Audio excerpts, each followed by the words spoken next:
সময় চলে গেলে ফিরে আসবে না। কিয়ামতের মাঠে যে 5টা প্রশ্ন হবে তার মধ্যে প্রথম 2টাই কিন্তু সময় সংক্রান্ত। প্রথমটা হচ্ছে তোমার সারা জীবন কোন কাজে ব্যয় করেছ, দ্বিতীয়টা হচ্ছে তোমার যৌবনকাল কোন পথে ব্যয় করেছ। এই দুটো সময় সংক্রান্ত প্রশ্ন। আল্লাহ পাক এই সূরার মধ্যে ওয়াল আসরি দিয়ে শুরু করেছেন, সময়ের কসম। একই সাথে আল্লাহ রাব্বুল আলামিন সময়ের কসম করে আমাদেরকে অতীতের দিকে তাকাতে বলছেন।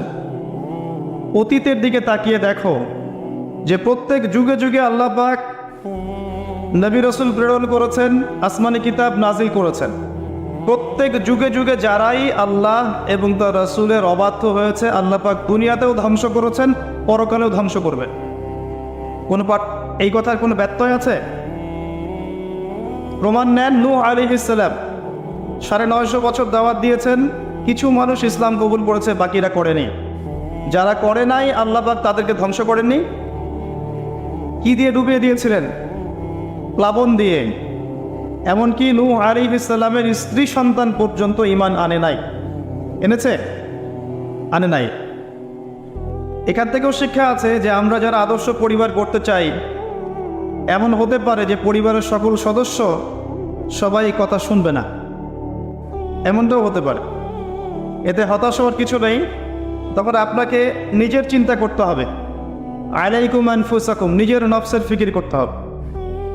আপনি দাওয়াত দিতে দিতে ক্লান্ত হয়ে যান, যদি দাওয়াত দিতে দিতে বোঝাতে ক্লান্ত হয়ে যান, তারপরেও আপনার কথা মানুষ না শোনে, আলাইকুম আনফুসাকুম, নিজের ফিকির করে। নূহ আলাইহিস সালাম যখন বললেন বাবা নৌকায় উঠে আসো, সে বলছে আমি পাহাড়ে উঠে যাব, পাহাড় আমাকে বাঁচাবে। তখন নূহ আলাইহিস সালাম বলছেন আজকে আল্লাহর আযাব থেকে কেউ বাঁচাতে পারবে না। একটা ঢেউ বাবা আর ছেলের মাঝখানে অন্তরায় হয়ে গেল। একটা ঢেউ আসলো, বাবা একদিকে ছেলে একদিকে। নূহ আলাইহিস সালাম সন্তানের জন্য আল্লাহর কাছে দোয়া করছেন, আল্লাহর কাছে ভিক্ষা চাচ্ছেন রহমত, দয়া। ইন্নাহু মিন আহলি, আল্লাহ বলছেন লাইসা মিন আহলিক, হে আল্লাহ সে আমার পরিবারের অন্তর্ভুক্ত। আল্লাহ বলছেন সে তোমার পরিবারের কেউ না।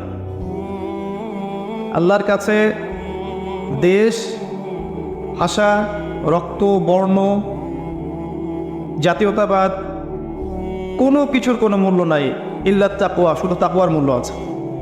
যে ঈমান এনেছে, আকীদা পরিশুদ্ধ করেছে, আমল ঠিক করেছে, তাওহীদ শিখেছে, সুন্নতে থেকেছে, আল্লাহকে ভয় করেছে, সাধ্যমতো আল্লাহর দিনের পথে কাজ করেছে, দিন প্রতিষ্ঠার চেষ্টা করেছে, ইনশাআল্লাহ জান্নাতে চলে যাবে। আর যে হোক না কেন, একজন নবীর স্ত্রী হোক না কেন, বা কোনো নবীর আত্মীয় হোক না কেন, যত বড় মানুষ হোক না কেন,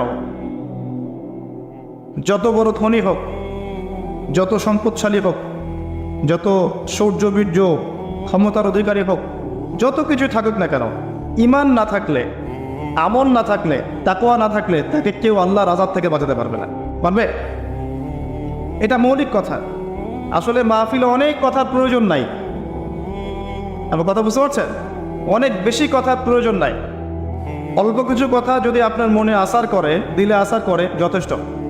প্রথম কথা হচ্ছে এটা, ঈমান, তাওহীদ, নেক আমল, তাকওয়া, এগুলো ছাড়া কিছুই আমাদেরকে বাঁচাতে পারবে না। এবং যার যার হিসেব তাকেই দিতে হবে। নূহ আলাইহিস সালামের ছেলে জান্নাতে যেতে পারলো না, নূহ আলাইহিস সালামের স্ত্রী হয়েও তিনি জান্নাতে যেতে পারলেন না। প্রত্যেক যুগে যুগে ইব্রাহিম আলাইহিস সালাম, তার বাবা কি ঈমান এনেছে? আরে নাই। তার বাবার পরিণতি হয়েছে তাদের মতোই। লূত আলাইহিস সালাম, তার স্ত্রী কি ঈমান এনেছে? আরে নাই, পরিণতি একই। মুহাম্মদ সাল্লাল্লাহু আলাইহি ওয়াসাল্লামের চাচারা সবাই কি ঈমান এনেছে?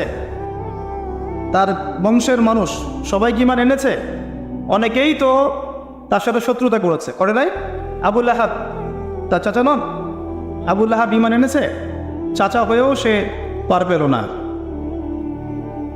তো এই হচ্ছে মূল কথা। আল্লাহ পাক সময়ের কসম করে বোঝাতে যাচ্ছেন, অতীতকালের দিকে তাকিয়ে দেখো, প্রত্যেক যুগে যুগে যারাই আল্লাহর অবাধ্য হয়েছে, তার রাসূলের অবাধ্য হয়েছে, আল্লাহর নাজিলকৃত বিধানের আনুগত্য করে নাই, আল্লাহ পাক দুনিয়াতেও শাস্তি দিয়েছেন, পরকালেও শাস্তি দিয়েছেন।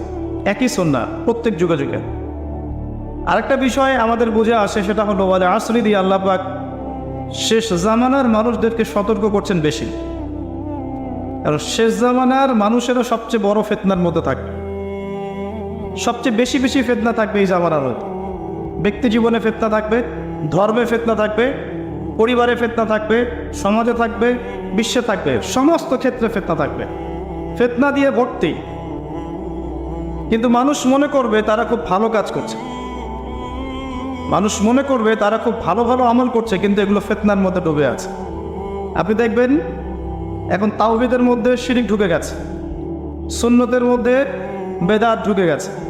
দেখবেন হালাল রিজিকের মধ্যে হারাম ঢুকে গেছে। খুব কম মানুষই এখন হালাল রিজিক খায়, খুব কম মানুষই। সবার ঘরে ঘরে এখন সুদ, সবার ঘরে ঘরে দেখবেন ঘুষের টাকা ঢুকছে, দুর্নীতির টাকা ঢুকছে, আত্মসাতের টাকা ঢুকছে। খুব কম মানুষ হালাল খায়। অনেক সময় দেখবেন আমরাও দাড়ি টুপে রেখেও অনেক সময় বোনদের সম্পত্তির অধিকার দেই না, এমন হয় না? আমরাও অনেক সময় ধর্মীয় লেবাসেও দেখা গেছে আমরা টাকা পয়সা আত্মসাৎ করছি না? এরকম হিস্ট্রি আছে। খুব কম মানুষ আছে এই পৃথিবীতে যারা হালাল রিজিক খাচ্ছে। আমরা খাস করে দোয়া করি আল্লাহ যেন আমাদের সবাইকে হালাল রিজিক খাওয়ার তৌফিক দান। প্রতিটা ক্ষেত্রে ফিতনা। আপনি সংস্কৃতিতে যান, সেখানে দেখবেন সংস্কৃতির নামে আমরা মেয়েদের সাথে কি করেছি, নারী পুরুষের ফ্রি মিক্সিং করে দিয়েছি। নারী পুরুষ বেলাল্লাপনে একসাথে চলাফেরা করছে, যেখানে আল্লাহ পাক কিছু চাইতে বলেছেন পর্দার আড়াল থেকে, তাই না? সূরা আহজাব পড়েন, সূরা নূর পড়েন। কিছু চাইলে একটা বেগানা নারী যদি কিছু চায়, তাকে পর্দার আড়াল থেকে চাইতে হয়। আল্লাহ যেখানে বলছেন ওয়ালা তাকরাবু জিনা, জিনার কাছেও যেও না, সেখানে আমরা জিনাকে বানাচ্ছি কাছে আসার গল্প। কথা বুঝতে পারছেন? ফ্রি মিক্সিং একদম শুরু থেকে, স্কুল লাইফ থেকে শুরু হবে। একদম ওই যে ক্লাস 5-6 থেকে শুরু করে এসএসসি, এইচএসসি, অনার্স মাস্টার্স, প্রতিটা ক্ষেত্রে, স্কুল, তারপর কলেজ, তারপর বিশ্ববিদ্যালয়, সবখানে ফ্রি মিক্সিং। নারী পুরুষ একসাথে ক্লাস করবে, একসাথে পড়বে, একসাথে ঘুরবে, তারা বন্ধু। আল্লাহ পাক যে সম্পর্কটাকে হারাম করেছেন, এটাকে হালাল করে আমরা শিক্ষা অর্জন করছি, জ্ঞান অর্জন করছি। প্রতিটা ক্ষেত্রে ফিতনা। এরপরেও আছে পোশাকের ফিতনা। মেয়েরা ছেলেদের পোশাক পরছে, আবার কোনো কোনো ক্ষেত্রে দেখবেন ছেলেরাও মেয়েদের পোশাক পরছে। প্রতিটা ক্ষেত্রে আপনি দেখবেন। এবং মেয়েরা ছেলেদের জায়গা নিয়ে নিচ্ছে সমাজে। প্রতিটা ক্ষেত্রে আপনি গিয়ে দেখেন, হোক সেটা আপনার দোকান বা শপিং মলস বা এয়ারপোর্ট বা আপনার ফিল্ম ইন্ডাস্ট্রি বা মডেলিং বা সংস্কৃতির কোনো ক্ষেত্র বা ব্যাংকিং সেক্টর বা corporate sector, even political sector, সব জায়গায় গিয়ে দেখবেন আপনি মেয়েরা ছেলেদের জায়গা নিয়ে নিচ্ছে। Free mixing. এটা ফ্রি মিক্সিংয়ের কারণে। এর ফলে আরও কিছু বিষয় হয়েছে। এর ফলে দেখবেন আপনি জেনা বাড়বে, পরকীয়া বাড়বে, ব্যভিচার বাড়বে, টিজিং বাড়বে, এবং কোনো কোনো ক্ষেত্রে দেখবেন পরিবারের কাঠামো ভেঙে যাবে, ধর্ষণ বাড়বে।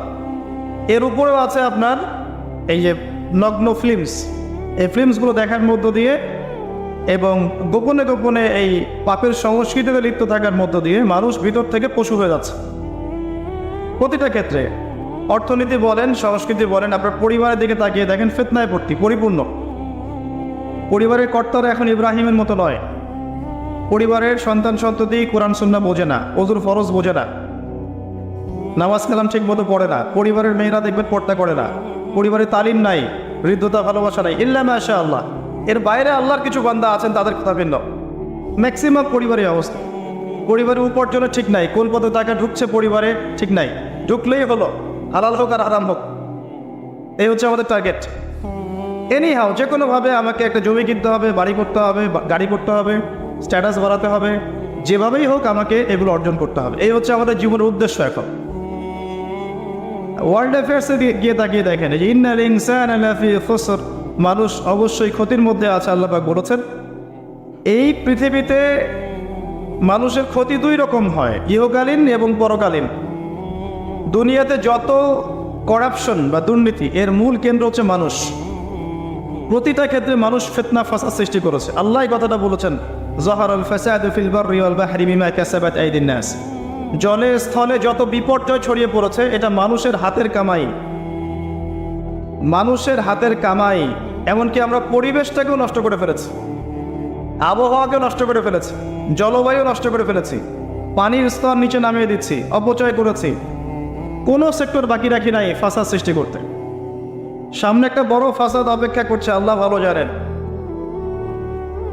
একটা বড় মালহামা হবে পৃথিবীতে, মহাযুদ্ধ। এই যুদ্ধে পৃথিবীর অনেক মানুষ মারা যাবে, এমনটা হাদিসের মধ্যে এসেছে। কে জানে, আল্লাহ ভালো জানেন এটা কবে হবে, কত সালে, কিভাবে হবে। এই যে এখন দেখছেন রাশিয়া ইউক্রেন ন্যাটোর সাথে একটা কনফ্লিক্ট চলছে, আল্লাহ ভালো জানেন এমন হতেও পারে এটাই সেই পারমাণবিক যুদ্ধের সূচনা, আল্লাহু আলাম। কারণ তারা শুরু করেছিল প্যালেস্টাইনকে কেন্দ্র করে, সেখানে পারে নাই। সিরিয়াকে কেন্দ্র করে চেষ্টা করেছে একটা মহাযুদ্ধ লাগানোর, পারে নাই। সিরিয়াকে কেন্দ্র করে প্রায় হয়েই গিয়েছিল, এখানে অনেকগুলো দেশ ইনভলভ হয়ে গিয়েছিল, কিন্তু নিউক্লিয়ার যুদ্ধ পর্যন্ত যায়নি। কিছু মানুষ চাচ্ছে, একটা সভ্যতা চাচ্ছে যে পৃথিবীতে একটা মহাযুদ্ধ ঘটুক, এর ফলে পৃথিবীর ম্যাক্সিমাম মানুষ যেন মারা যায়, পরাশক্তিগুলো দমন হয়ে যায়, সে নতুন করে রাইজ করবে, সেই অপেক্ষায় বসে আছে। এবং তার নাম কি সেটা আপনারা আমার চেয়ে ভালো জানেন। প্রথম বিশ্বযুদ্ধের পরে একটা কান্ট্রি বিশ্বের রুলিং স্টেট হয়েছে, দ্বিতীয় বিশ্বযুদ্ধের পর আরেকটা কান্ট্রি বিশ্বের রুলিং স্টেট হয়েছে। এখন অন্য কোনো রাষ্ট্রকে যদি পৃথিবীর শাসন রাষ্ট্র হিসেবে আত্মপ্রকাশ করতে হয়, তাহলে বিশ্বে আরেকটা বড় যুদ্ধের দরকার আছে।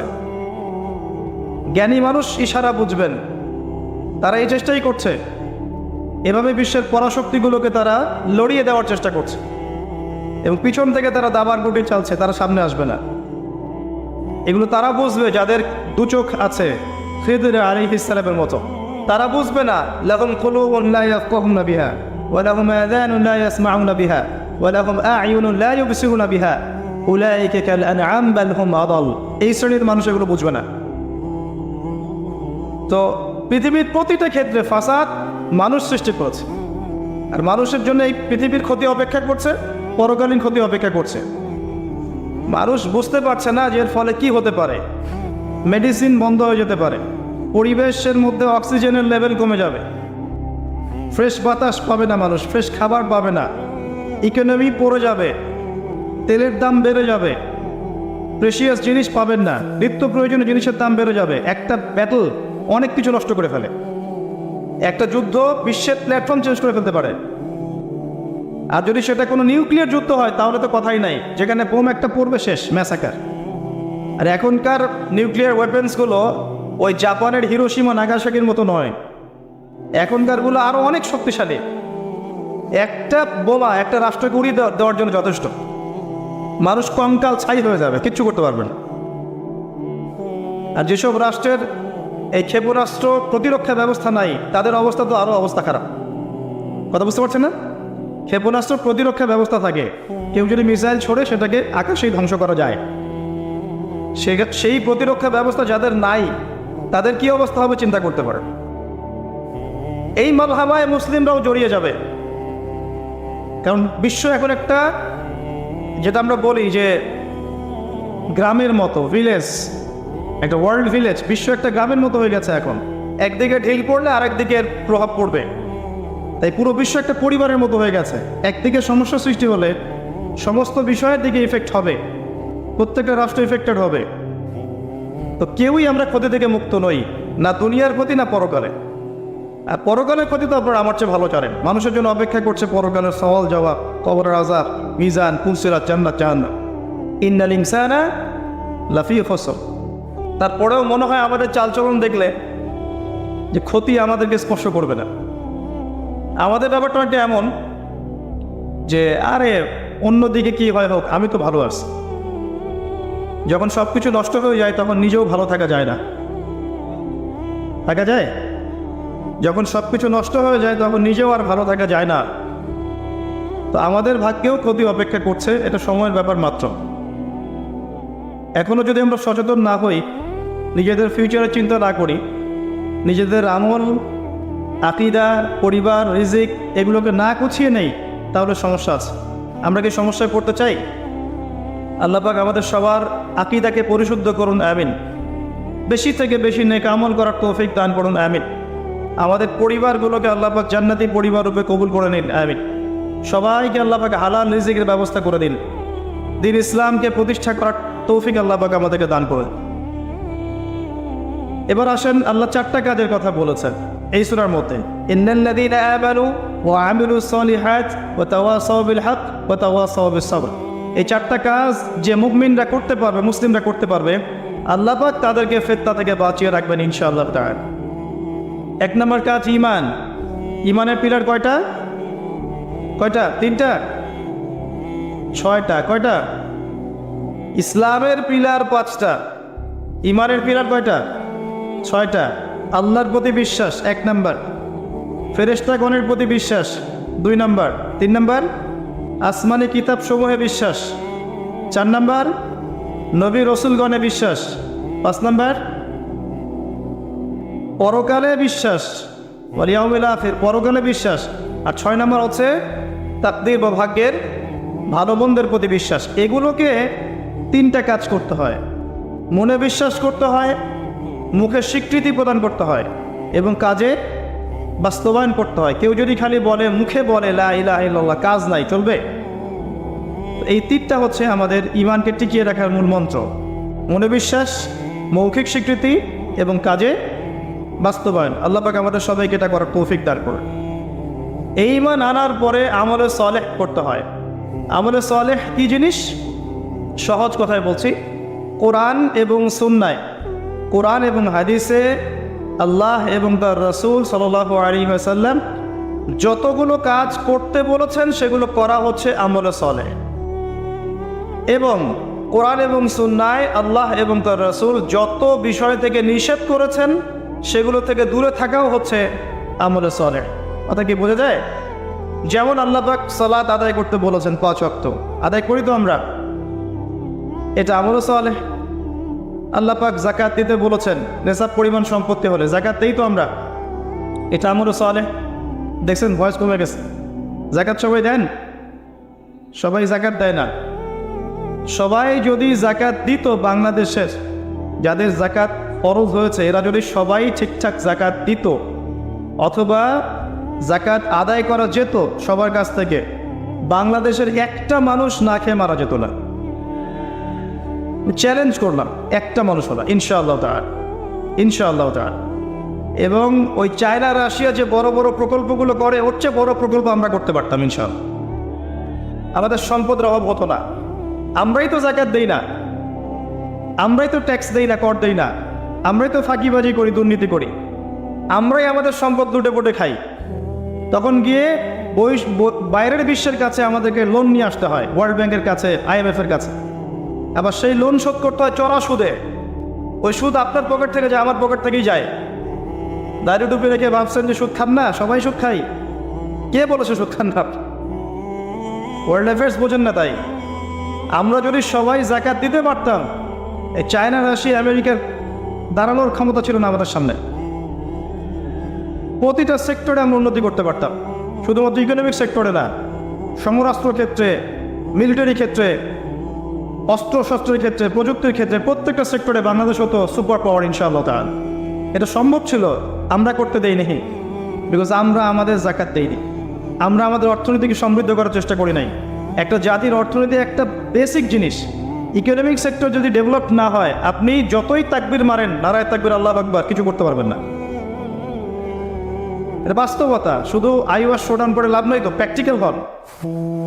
আমাদের মাথা পিছু আয় কত, জীবনযাত্রার মান কেমন, অনেক কষ্ট করা হয় এই সেক্টরে। এখন একটা লেভেলে এসেছে, এটা সত্য কথা, যে এখন এই সময় একটা লেভেলে এসেছে যে জীবনযাত্রার মান কিছুটা উন্নত হয়েছে, এটা সত্য কথা, আগের চেয়ে উন্নত হয়েছে। কিন্তু অনেক সেক্টর পড়ে আছে যেখানে আমরা কিছু করতে পারছি না, যেমন প্রযুক্তি খাত, সমরাস্ত্র ক্ষেত্র, অস্ত্রশস্ত্র, মিলিটারি সায়েন্স, অনেক ক্ষেত্র আছে যেখানে আমরা ওদের মতো করতে পারিনি, কারণ আমাদের ইকোনমিক বেসটা দুর্বল। আমাদেরকে ওদের সুদ নিতে হচ্ছে, ওদের কাছ থেকে দান নিতে হচ্ছে, এবং ওরা শুধু এমনি এমনি আমাদেরকে হেল্প করতে চায় না, ওরা ওদের স্বার্থ বজায় রেখেই আমাদেরকে হেল্প করতে চায়। যে উপকার করতে চায় টাকার ঝুলি নিয়ে বাস্কেট অফ মানি নিয়ে সামনে আসে, এমনি এমনি আসে না। ওরা ওদের স্বার্থ বুঝে শুনে এটা করতে চায়, চড়া সুদ নেবে তারা, এবং এগুলো সুদ দিতে দিতে আমাদের অবস্থা খারাপ হয়ে যায়। জাকাত দেন প্রিয় ভাইরা, জাকাত দেন। জাকাত আপনার ইকোনমিক সেকশনটাকে সাম্যাবস্থায় নিয়ে আসবে, এবং যাদেরকে আল্লাহ পাক কিছু ক্ষমতা দিয়েছেন তাদের উচিত, আমি সম্মানের সাথে বলবো, তাদের উচিত যে নিসাব পরিমাণ সম্পদ যাদের হয়েছে, মুসলিমদের অ্যাটলিস্ট, এটা তো অমুসলিমদের সাথে সম্পর্কিত না, মুসলিমদের নিসাব পরিমাণ সম্পদ যাদের হয়েছে এই জাকাতটাকে সুষ্ঠুভাবে আদায় করার একটা সিস্টেম চালু করেন।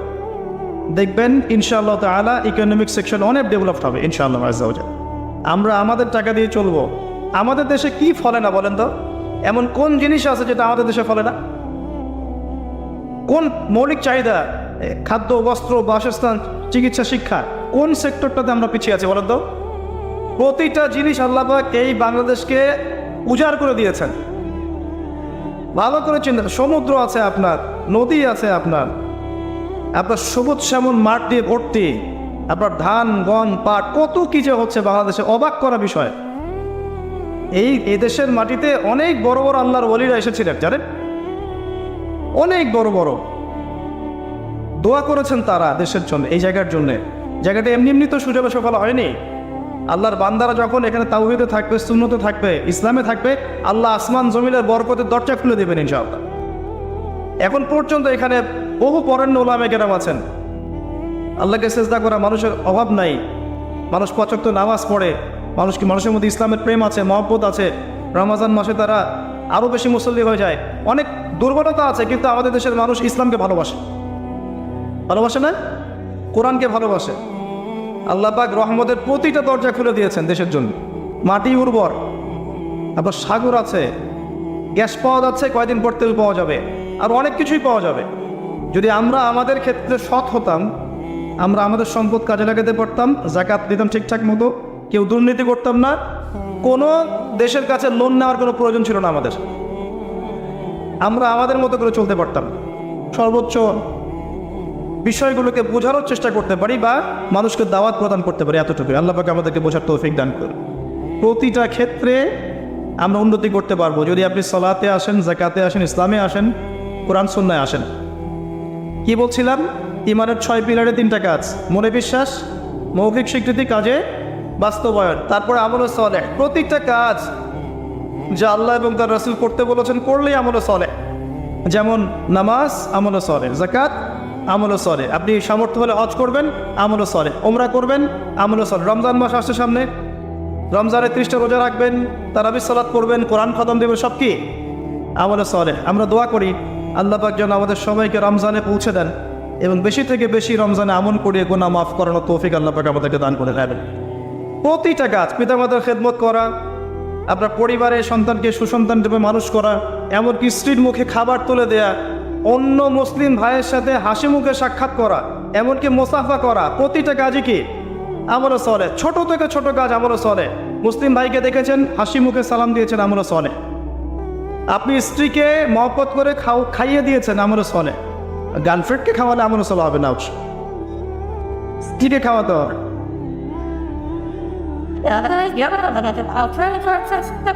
কথা কি বুঝতে পারছেন? আল্লাহর হালালে থাকেন, প্রতিটা কাজ আমলে সালেহ। আপনি বাথরুমে যাচ্ছেন, দোয়া পরে ঢুকলেন, দোয়া পরে বের হলেন, আমলে সালেহ। ঘুমাচ্ছেন, দোয়া পরে ঘুমাচ্ছেন, ঘুম থেকে উঠে দোয়া পড়লেন, আমলে সালেহ।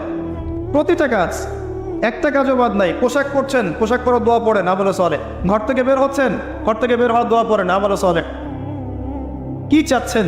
জিকির আজগার করছেন, সুবহানাল্লাহ, আলহামদুলিল্লাহ, আল্লাহু আকবার, আমলে সালেহ। দিনের জ্ঞান অর্জন করছেন, আমলে সালেহ। সব কিছুই আমলে সালেহ। যদি আপনার প্রতিটা কাজ নবী সাল্লাল্লাহু আলাইহি ওয়াসাল্লামের সুন্নত মতো হয়, প্রতিটা কাজই আমলে সালেহ। একজন ছেলে মনে করেন দাড়ি রেখেছে, কথা বোঝেন, দাড়ি রাখতো না, আগে ক্লিন শেভ করতো, এখন আল্লাহ পাক হেদায়েত দিয়েছেন, দাড়ি ছেড়ে দিয়েছে। যতদিন তার দাড়ি ছেড়ে দেওয়া আছে না, প্রত্যেক মুহূর্তে সে নেকি পাবে ইনশাআল্লাহ। কথা বুঝতে পারছেন? টাকনুর নিচে কাপড় পরতো, প্যান্টটা কেটে উপরে তুলেছে। এই যে যতক্ষণ সে কাপড়টা পরে আছে উপরে, আল্লাহকে ভয় করে, কার ভয়ে? আল্লাহর ভয়ে, এই প্রতিটা মুহূর্তের জন্য নেকি হবে ইনশাআল্লাহ। আপনি দিনের জ্ঞান অর্জন করতে গেছেন, আলেম ওলামার কাছে গেছেন, মাদ্রাসায় গেছেন, বক্তব্যে গেছেন, এই যে যতক্ষণ সময় আপনি এখানে আছেন প্রতিটা মুহূর্তের জন্য আপনি নেকি পাবেন। বিয়ে করেছেন আপনি চরিত্র হেফাজত করার জন্যে, এই যে আপনি পরিবার চালানোর জন্যে। ইতিমধ্যে একটা আমি অ্যানাউন্সমেন্ট দিয়ে নিই, সেটা হচ্ছে প্যান্ডেলের মধ্য থেকে ইতিমধ্যে অনেকগুলো মোবাইল হারিয়ে গেছে। তো সবাই দয়া করে সতর্ক থাকেন, নিজ নিজ মোবাইল নিজের কাছে রাখেন। এবারটাও মনে আমল সলের নিয়াতি আসছে।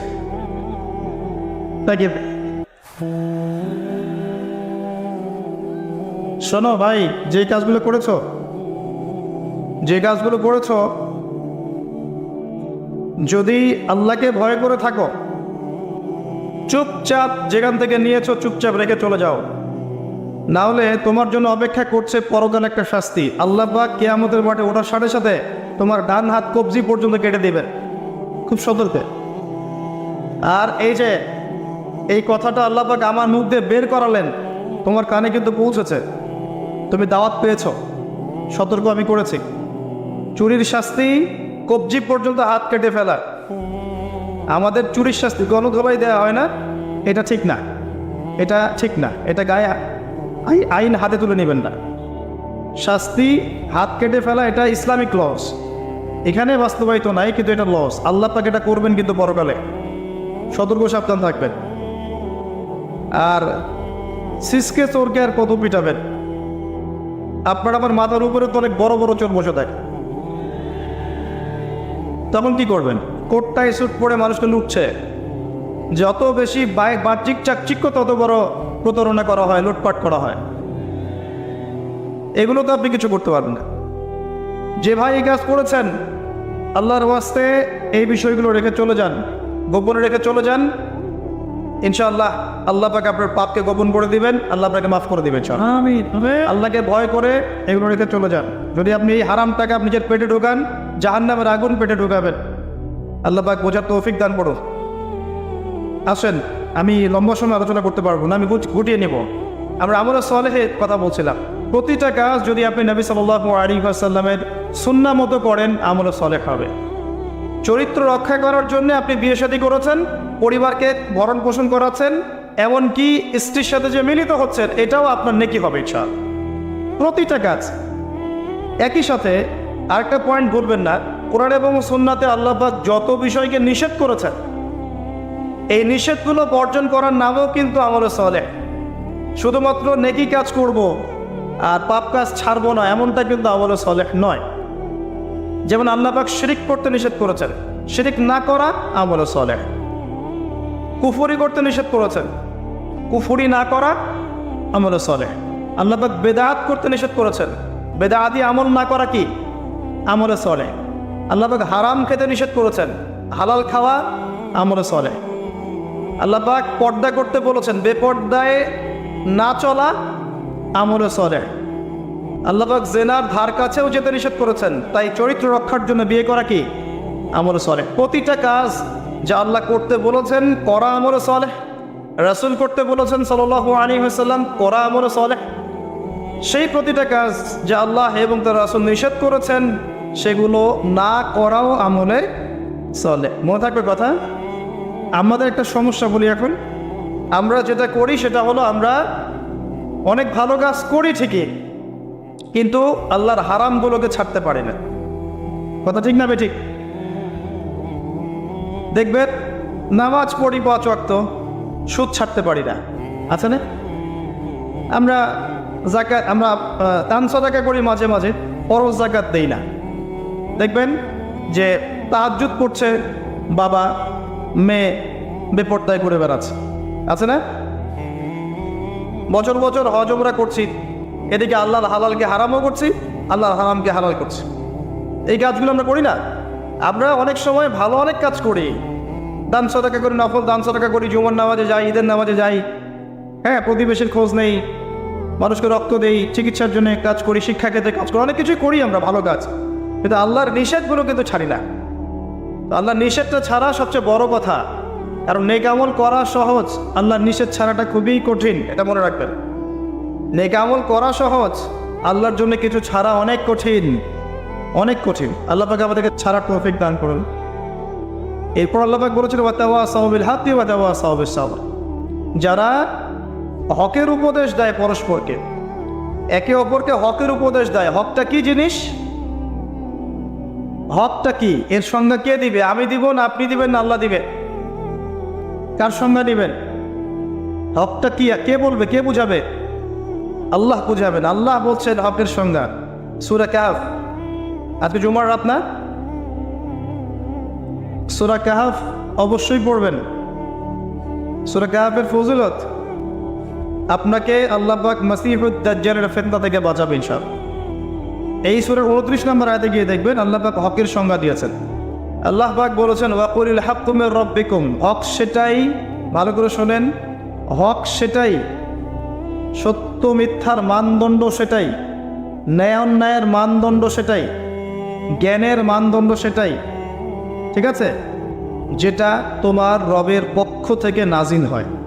বাস, কি নাজিল হয়েছে? এখন আপনি বলেন কি নাজিল হয়েছে? যখন তাওরাত নাজিল হয়েছিল ওটাই হক ছিল, ইনজিল নাজিল হয়েছে ওটাই হক ছিল, জাবুর নাজিল হয়েছে ওটাই হক ছিল। এখন কি আছে? কোরআন এবং এর ব্যাখ্যা হাদিস। কিয়ামত পর্যন্ত কি অন্য কোনো উৎস আসবে?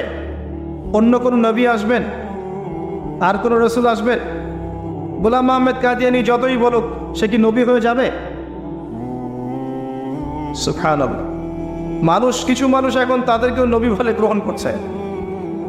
আর এটা কিয়ামতের সাইন। আমি অবাক হচ্ছি না, কারণ নবী সাল্লাল্লাহু আলাইহি ওয়াসাল্লাম বলেছেন কিয়ামতের আগে 30 জন ভণ্ড নবীর আগমন ঘটবে। কতজন?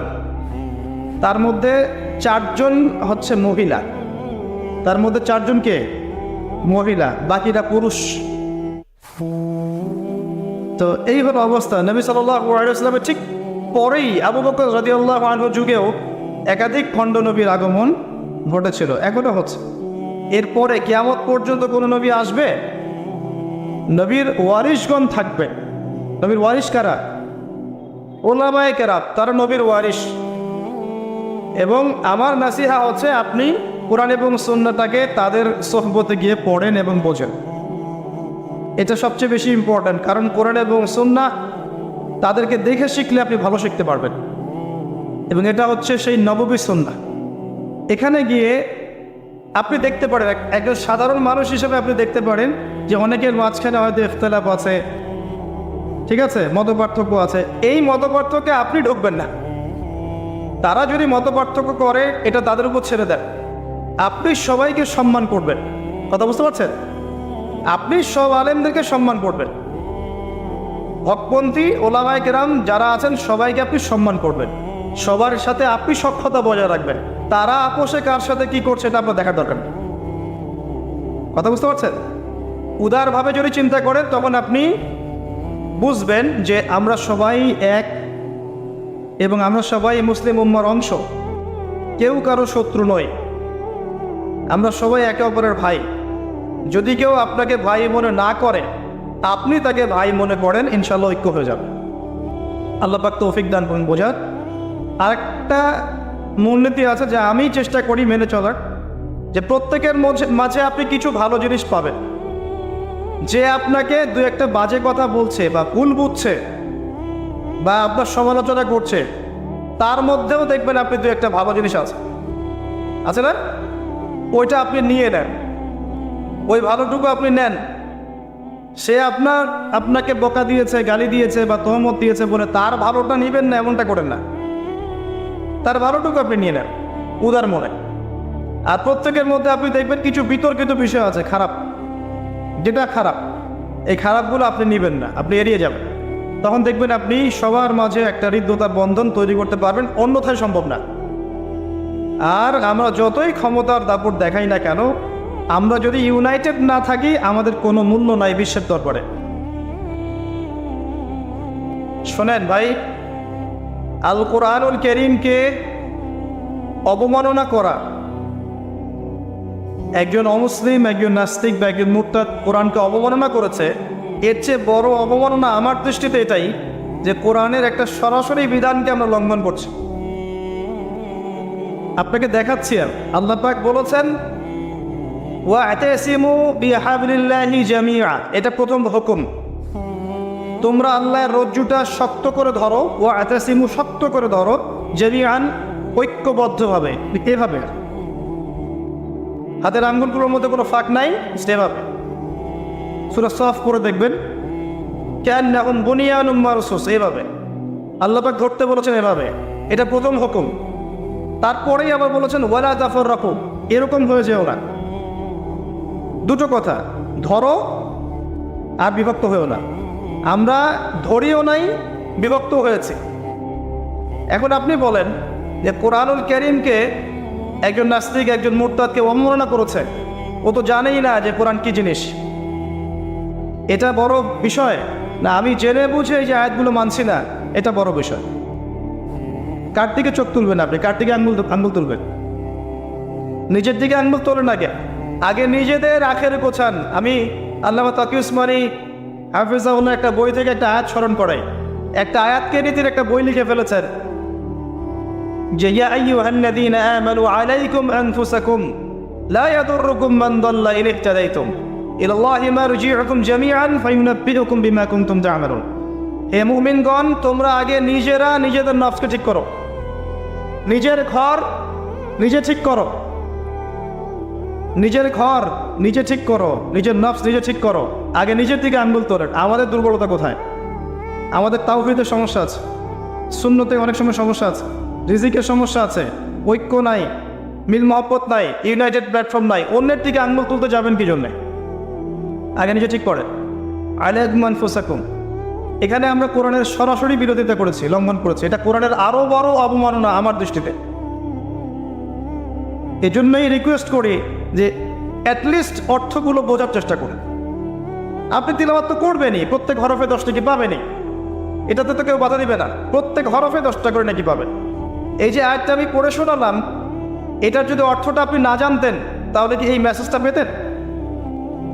এই মেসেজটা কি পাওয়ার দরকার নাই? এটাই আল্লাহ পাক বলছেন ওয়াদারু মা বাকিয়া মিনার রিবা, সুদের অবশিষ্ট অংশ ছেড়ে দাও।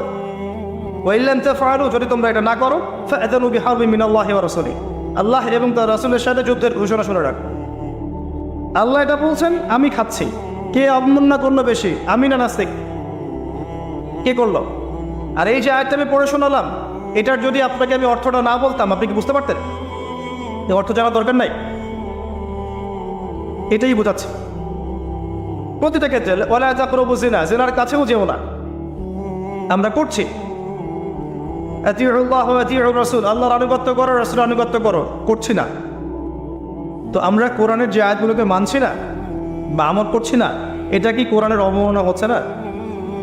এবং আল্লাহর এই মেসেজগুলো যে আমরা বোঝার চেষ্টা করছি না, এটা কি কোরআনের অবমাননা হচ্ছে না? কোরআনের ভিতরে তো ঢুকতে হবে, এর হকটা আদায় করতে হবে। আল্লাহ পাক আমাদেরকে বোঝার তৌফিক এনায়েত করুন, আমিন। এবং এই কাজগুলো কাদের? যারা এগুলোর জ্ঞানে দক্ষ, তাদের কাছে গিয়ে আপনি এগুলো জানবেন। এতে তাদের সম্মান আরও বাড়বে, কমবে? কখনো না। হকটা আল্লাহর পক্ষ থেকে আসে এবং এই হকের দাওয়াত একে অপরকে দিতে বলা হয়েছে। যত মানুষ আপনার আহ্বানে হকপন্থী হবে, হকের পথে আসবে, এই সমস্ত মানুষের নেকি আপনি পাবেন ইনশাআল্লাহ তাআলা। এবং যদি কেউ আপনার দ্বারা বাতিলপন্থী হয়ে যায়, পথভ্রষ্ট হয়ে যায়, তাহলে ওই মানুষদের গোনাও কিন্তু আপনার কাঁধে চলে আসবে। তাই সতর্ক হওয়া উচিত আমাদের সবার। আল্লাহ পাক আমাদের সবাইকে সতর্ক হওয়ার তৌফিক এনায়েত করুন, আমিন। সর্বশেষ আল্লাহ পাক বলেছেন ওয়াতাওয়াসাউ বিস-সাবর, ধৈর্যের কথা। সবর মানে এটা নয় যে আমি পরিস্থিতি পরিবর্তনের অপেক্ষায় বসে আছি, এখন খারাপ সময় চলছে, এক সময় ভালো সময় আসবে, আমি ভালো হয়ে যাব, এটার নাম সবর নয়। সবর মানে খারাপ অবস্থার পরিবর্তনের চেষ্টা করা, এর জন্য স্ট্রাইভ করা।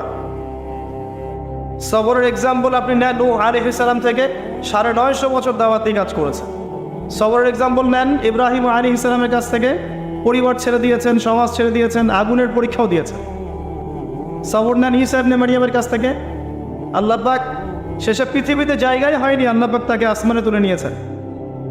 সবর দেখেন মুহাম্মদ সাল্লাল্লাহু আলাইহি ওয়াসাল্লামের 23 বছর নবী হওয়ার পরে কত যে নির্মম অত্যাচার তাকে সহ্য করতে হয়েছে আমাদের কল্পনার বাইরে। তাকে সারা জীবনে 16টা গালি খেতে হয়েছে, তাকে 15 বার মানুষ হত্যা করার চেষ্টা করেছে, আত্মীয় স্বজন তাকে তিরস্কার করেছে, গলার মধ্যে গামছা পেঁচিয়েছে, এই যে আপনার উটের ভড়ি নাড়ি ভড়ি পিছে চাপিয়ে দিয়েছে, দেয় নাই? তাকে দেশ থেকে চলে যেতে হয়নি, তায়েববাসী তাকে আঘাত করেনি, উহুদের প্রান্তরে তার দাঁত শহীদ হয়ে যায়নি। এত কিছু করতে হয়েছে কি জন্যে? হকের জন্যে। এই সবরের প্রশ্ন আসবে যখন আমরা হকের উপর থাকবো, তখন সবরের প্রশ্ন আসবে। গোল আলু মার্কা মুসলিম হলে তার সবরের প্রশ্ন আসছে না। কথা বুঝতে পারছেন না? যদি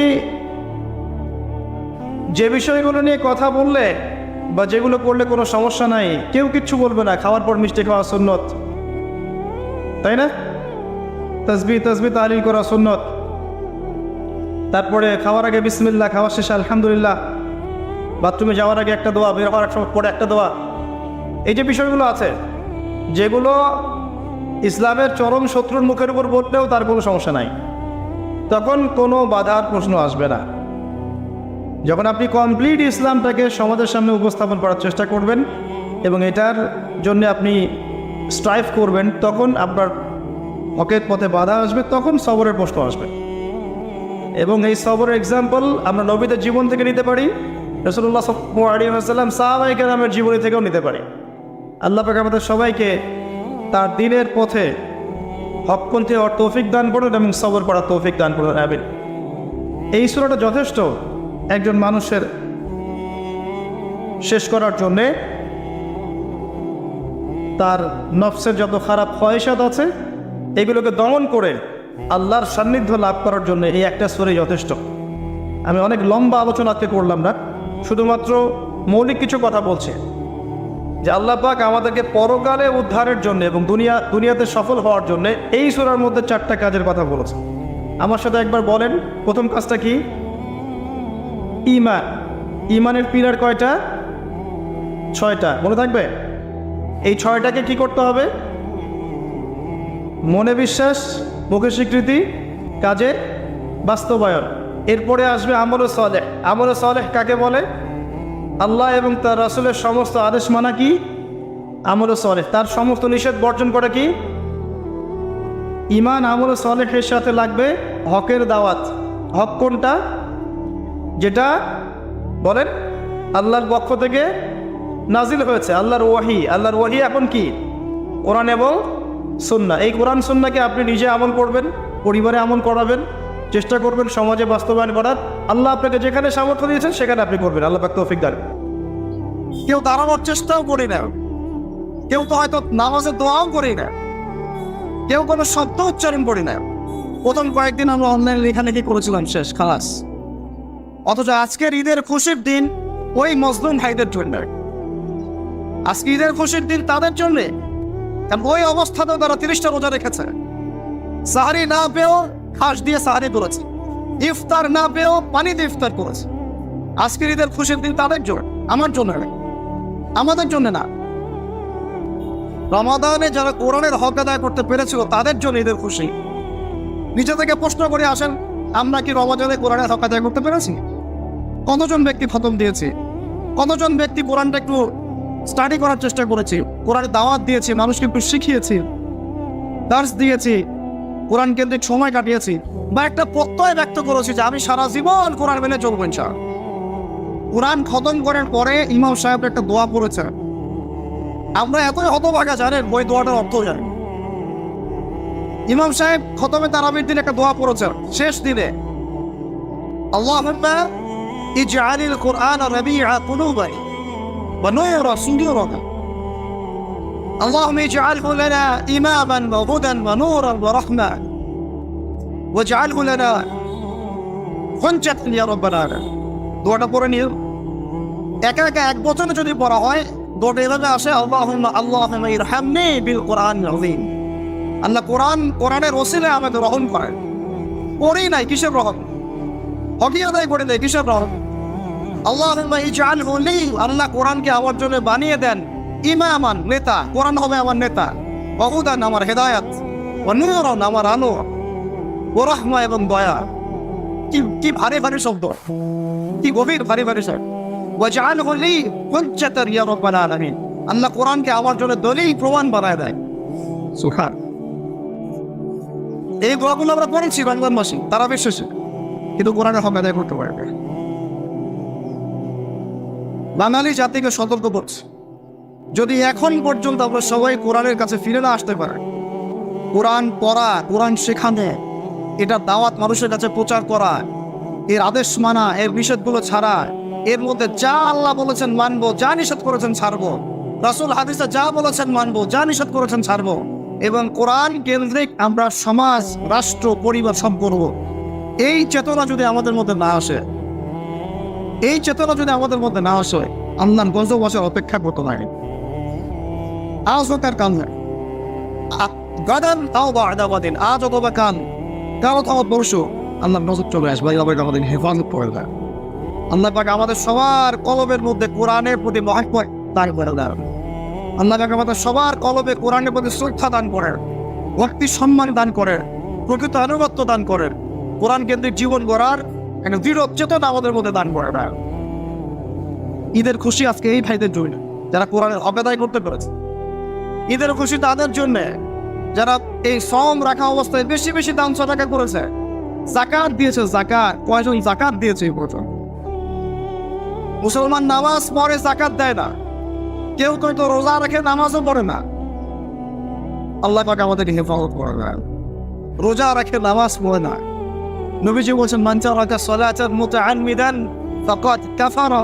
কেউ যদি ইচ্ছাকৃতভাবে ফরজ নামাজ ছেড়ে দেয়, সে কুফরি করে, ইসলামের সাথে কোনো সম্পর্কই থাকলো না। ফাকাদ বারিআত মিন যিম্মাতিল্লাহ, সে আল্লাহর জিম্মাদারি থেকে মুক্ত হয়ে গেল। নামাজ পড়ে না মুসলমান, ছেলে পেলেরা নামাজ পড়ে না। বাসায় নামাজ বাধ্যতামূলক না, বাসায় মোবাইল ফোন বাধ্যতামূলক, বাসায় ডিশ অ্যান্টিনা বাধ্যতামূলক। আজকে নতুন যেমন সবাইকে কিনতে হবে বাধ্যতামূলক, কিন্তু নামাজ বাধ্যতামূলক না। কোন রকম নামাজ পড়েছে, অনেকে 5 ওয়াক্ত নামাজে পড়ে, 5 ওয়াক্ত নামাজটা ফরজ, এই চেতনাটা হারায় যাচ্ছে। কেউ নামাজ পড়তেছে, যাকাত দেয় না। যাকাত আর নামাজকে আলাদা করে ফেলবে, অথচ দুইটাই ফরজ। মান ফাররাকা বাইনা সালাতি ওয়া যাকাত, আবু বকর রাদিয়াল্লাহু আনহু বলছিলেন, মান ফাররাকা বাইনা সালাতি ওয়া যাকাত, যে ব্যক্তি সালাত এবং যাকাতের মধ্যে পার্থক্য করবে, আমি তার বিরুদ্ধে যুদ্ধ করব। এবং তিনি করেছিলেন, এটা রাষ্ট্র ক্ষমতার মালিক, তিনি করেছেন। কেউ নামাজ এবং যাকাতের মধ্যে পার্থক্য করলে সে কাফের হয়ে যাবে, যদি নামাজ স্বীকার করে যাকাত স্বীকার করে না। 10 বছর আগে যাকাত ফরজ হয়েছে, এখনো বহু মানুষ যাকাত দেয় না। অথচ যাকাত যদি সবাই ঠিকঠাক মতো দিত, বাংলাদেশকে কেউ তৃতীয় বিশ্বের কান্ট্রি বলতো না। পুরো বাংলাদেশের অর্থ ব্যবস্থা এত শক্তিশালী হতো যে আমাদেরকে লোন নিতে হতো না মানুষের কাছে। একটা গরিব মানুষ খুঁজে পাওয়া যেত না যে না খেয়ে মারা যায়। আমি আল্লাহর কসম করে বলতেছি এই কথাটা, এমনি এমনি কথা বলেছি। যাকাত ভিত্তিক অর্থ ব্যবস্থা আমাদের মধ্যে চালু নাই।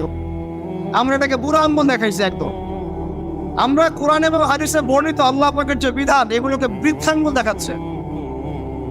পর্দা মেয়েদের মধ্যে নাই হয়ে যাচ্ছে দিন দিন। পর্দা কিছু কিছু মেয়ে আলহামদুলিল্লাহ দিনের পথে আসছে ঠিকই, কিন্তু ওইটাও একটা আংশিক। দিনের গভীর বস্তু অনেক গভীর বিষয়, তারপরও আসছে আলহামদুলিল্লাহ আসে, কিন্তু উপরের লেভেল থেকে পর্দার উপর কোনো ফরজিয়াত নাই, বরং পর্দাকে উঠানোর চেষ্টা করা হচ্ছে। পর্দাকে উঠানোর চেষ্টা করা হচ্ছে। সমাজের মধ্যে আল্লাহর গজব ডেকে নিয়ে আসতে যাচ্ছে, পর্দাকে বৃদ্ধাঙ্গুল দেখাচ্ছে। রোজা রেখে মানুষ সুদ খেয়েছে, রোজা রেখে মানুষ ঘুষ নিয়েছে, রোজা রেখে মানুষ দুর্নীতি করেছে, রোজা রেখে হারাম টাকা আত্মসাৎ করেছে, রোজা রেখে আমরা মানুষকে গালিগালাজ করেছি, রোজা রেখে আমরা অন্যের হক নষ্ট করেছি, রোজা রেখে মাপে কম দিয়েছে, রোজা রেখে বাজারে কৃত্রিম সিন্ডিকেট তৈরি করেছে, রোজা রেখে পণ্যের ভেজাল দিয়েছে। বলেন ঈদের খুশি এই মানুষদের জন্য? নিজেরাই বলেন, আপনারাই বলেন, এই ঈদের খুশি কি তাদের জন্য? আজকের দিনে এই যে বিশাল ক্ষমা আল্লাহ পাক করবেন, এই মানুষগুলো কি খারাপ রাখতে হবে? আমরা নিজেরা নিজেদের চেহারাগুলো আয়রাই দেখি, এবং কথাগুলো বলার একটা উদ্দেশ্য, কাউকে আঘাত করার উদ্দেশ্য, কথাগুলো বলার একটাই উদ্দেশ্য, যেন অন্ততপক্ষে আজকের দিনে আমরা উপলব্ধি করতে পারি রমাজান কাদের জন্য ছিল, রমাজানের হকটা কি ছিল। আগামী রমাজানের জন্য আমার দ্বারা এমন কোনো ভুল না হয়। আল্লাহ পাক আমাদের সবাইকে তৌফিক দান করেন। এই রমজানে যা ভুল হয়েছে আগামী রমজান যেন আল্লাহ আমাদেরকে নসিব করে না আনি, এবং ওই রমজানে যেন আমরা এই ভুলগুলো থেকে শিক্ষা নিয়ে একটা পরিচ্ছন্ন রমজান পান করতে পারি। রমজান ঈদের দিনের খুশি ভাই তাদের জন্য, ওই মা বোনদের জন্য ঈদের খুশি যারা ঘরে থেকেছে, নামাজ পড়েছে, স্বামীর আনুগত্য করেছে, লজ্জাস্থানের হেফাজত করেছে, বেপর্দা এখানে ওখানে ঘুরে বেড়ায় নাই, এই মা বোনদের জন্য আজকে ঈদের খুশি। যারা ছেলেদের সাথে ডেটিং করেছে, ওখানে চটপটি খেয়েছে, ওইখানে ছেলের সাথে বাইকে ঘুরেছে, বন্ধুর সাথে গল্প করেছে, হ্যাঁ ফ্রি মিক্সিং এর মধ্যে ছিল, এই মেয়েদের জন্য ঈদের খুশি।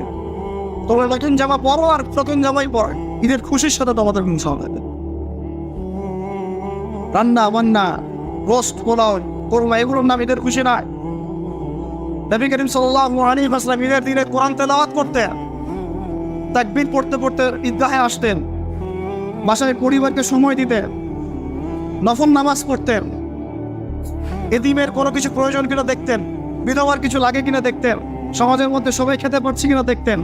আমরা এখন আত্মকেন্দ্রিক ঈদের খুশি পালন করি।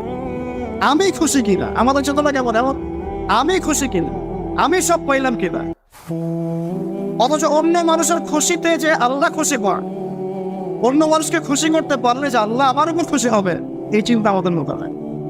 আমি খুশি কিনা, আমি বেশি উপার্জন করতে পারছি কিনা, খেতে পারলাম কিনা, আমার বাড়িতে বড় নষ্ট আসলো কিনা, বড় মুরগিটা আসলো কিনা, বড় গরু আসলো কিনা। সমাজে হাজার হাজার এদিন ছেলে পড়ে আছে, বিধবা পড়ে আছে, মিসকিন পড়ে আছে, খোঁজ নেওয়ার কোনো মানুষ পাওয়া আছে না। ঈদের খুশি এই মানুষদের জন্য যারা হক এড়িয়ে চলে না, হক আদায় কর।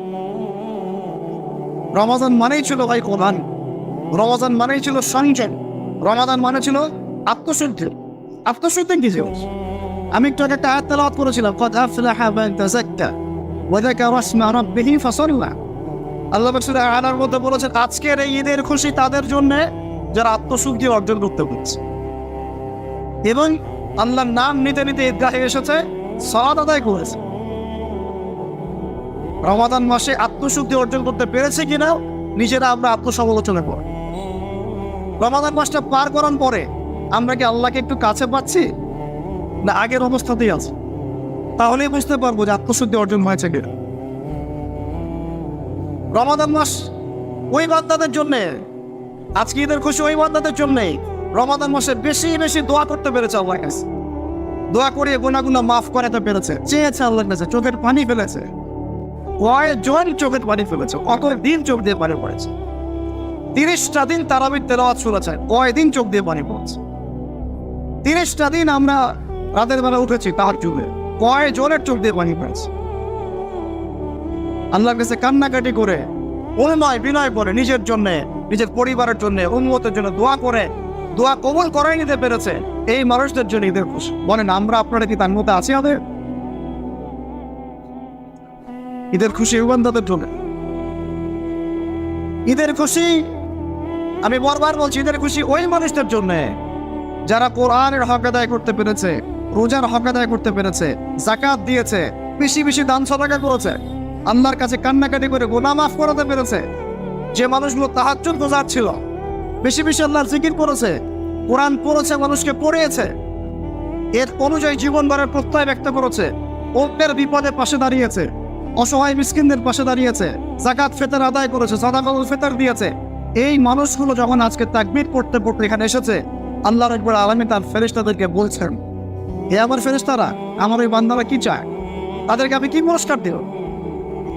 ফেরেশতারা বলেন যে আল্লাহ, তাদের উত্তম যে প্রতিদান সেটা দেওয়াই তো তাদের আপনার পক্ষ থেকে যে উত্তম প্রতিদান, সেটা প্রাপ্য প্রতিদান দেওয়াই তো হচ্ছে ইনসান। আল্লাহ রাব্বুল আলামিন তখন বলেন, তোমরা সাক্ষী থাকো, আমি আবার এই বান্দাদেরকে মাফ করে দেব। আমরা জানি আমরা এই বান্দাদের মধ্যে হয়তো বা অন্তর্ভুক্ত হতে পারি না, হয়তো বা।